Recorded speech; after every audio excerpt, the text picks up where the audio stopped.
This is Katie Gray, and I'm going to talk a little bit about the student-focused tech tools that I found. Brain Pop is one that was actually suggested to me by somebody on Facebook, and I was kind of blown away by it. It can be accessed through all sorts of devices. They can watch a video, take a quiz, create their own concept maps. Students can, they can do other activities. There's a tab for that. There's a for your information section, and each lesson is already made. You can just search it by topic. So if it's science, which I am, I go to science, and then I find the lesson that I want to look at, and then they have a video that's already there, ready and prepared for the student or for the teacher to look through. They can save their information. They can save their work that they've done and share it with the teacher. I think that I would use this tool as a review tool, and kind of like a prep tool, so that students can judge their own understanding of the information provided. And I really liked Brain Pop. I'm probably late to the game on this, but I was really excited about that. Prezi is another site that I found that I've known about for a while. I like Prezi because it forces students to, it's basically a slideshow, but in a much more innovative fashion. It's very pretty, and it slides, move. You can kind of click on what you want to learn about, and kind of move through the information at your own pace. A teacher could make a Prezi and share it with all the students, and they could move at like a self-paced lesson, which would be really great for differentiation. Students could use this. I would see them using this to create their own Prezi as a presentation.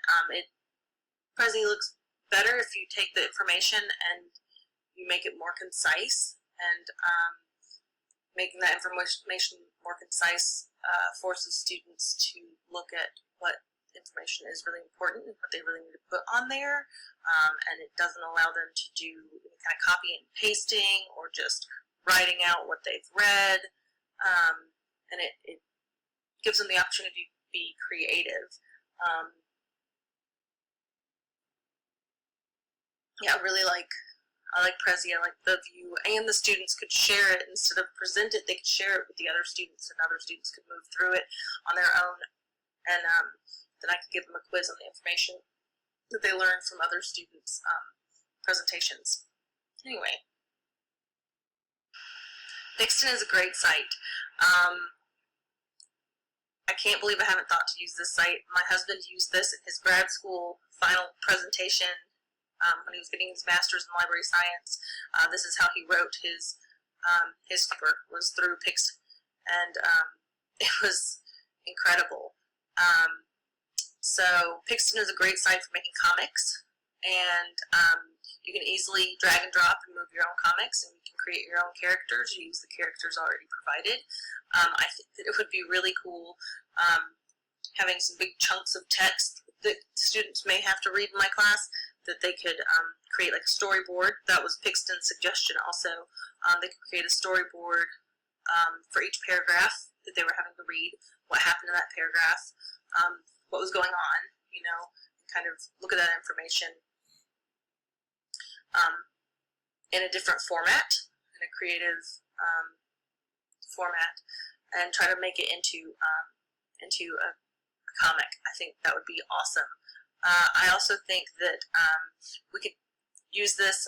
Some of my classes, for my selected topics, I teach about the history behind the science that we're looking at, like who these people were, and I try to bring them to life. And I think that this would be an excellent tool for that, for students to use, so that they would learn about Johann Kepler's life, and then they would create a comic book about what they'd learned. I just think that would be amazing. So that was Pixton. BibMe is a website where students can go on and enter easily. It's a 1, 2, 3 step. Enter information about what they're citing in their research.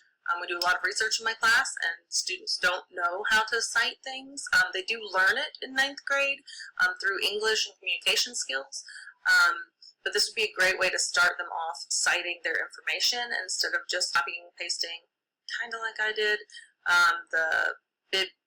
the website and saying that that's citing it. Technically, you need to find the author. Also, in doing that, it helps students make sure that the websites they're looking at are accountable, so that they're accurate websites. They're not fake websites that they're finding. And it would also help students learn about what copywriting is and why it's not okay to do, why you do need to cite sources. So BibMe is really quick and easy to cite those sources, which is really important to do. This site, Earth School, I just call it Null School, but Earth School uses real-time data for wind, air pollution, particulate matter, chemicals in the air, currents. You can click through all of those. It's beautiful. It's a beautiful site. If you haven't gone to it, please click on it and go to it. We use this in my class a lot.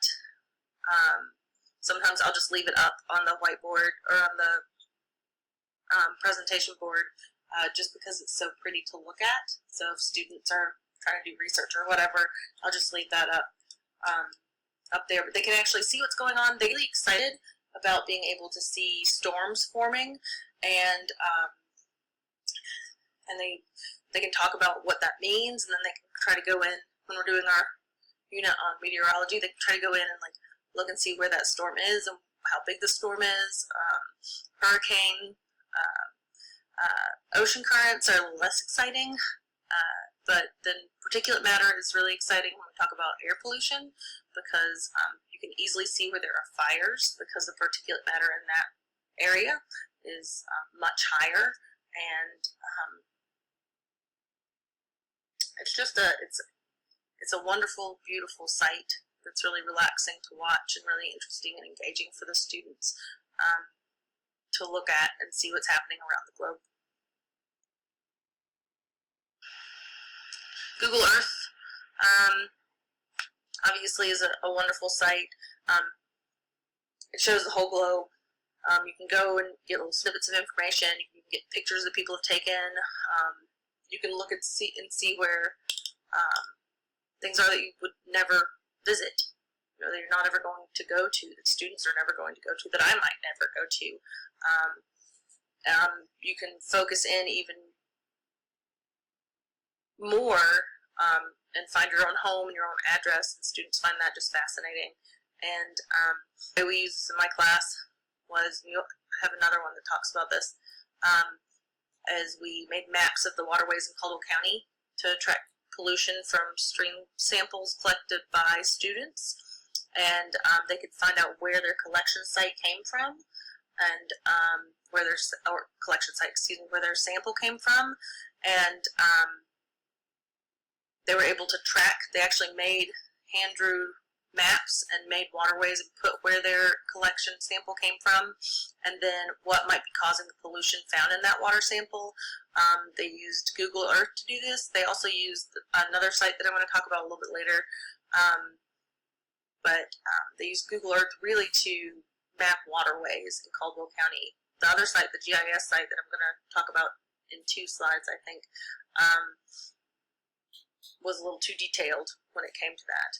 But this really helps students stand where things are that we're talking about in class. Like, sometimes it's easy to say New York City is an urban heat island, and then that doesn't mean anything to anybody because nobody's been to New York City, or only 2 people have been to New York City. But when you can go and you can get on Street View and Google Earth and have them walk around New York City and really see how little green space there is, it makes more sense that that would be an urban heat island.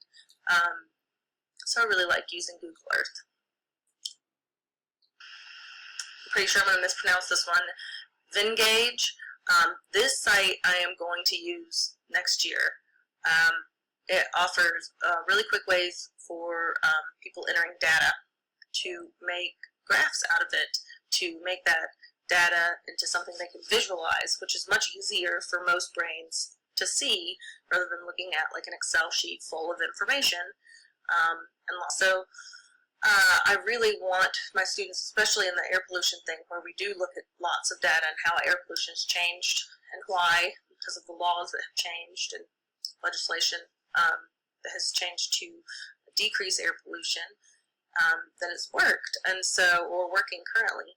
And so just looking at all those data sets, I had the students this year draw out their own graphs, but I think this would be an amazing site to use for them to enter their data, and then look at it and be able to process what that data means. Also on this site, you can create posters, and you could create a poster series including your graph, talking about air pollution in your particular county that we were looking at, or your particular city that we were looking at, and how it's changed. I really love that you can insert the data and just get a graph, and students choose what kind of visualization they want. So it's not just a one-size-fits-all. It's very, very creative, a very creative tool. So I plan on using that next year. ThinkLink, I think another one that I am slow to the game on. It's basically where, and I've seen them before, I just didn't know that this was what they were doing. Basically, you create an interactive picture. So you have little bits of data stored throughout the picture, and if I were to create one for my students, they could go through that data as they pleased, on their own time and their own pace. Students could also use this as another presentation method, and they wouldn't have to present it necessarily to me. It could be something that they looked at, that they were researching, and they could turn this into me, and I could look through the information that they've gathered.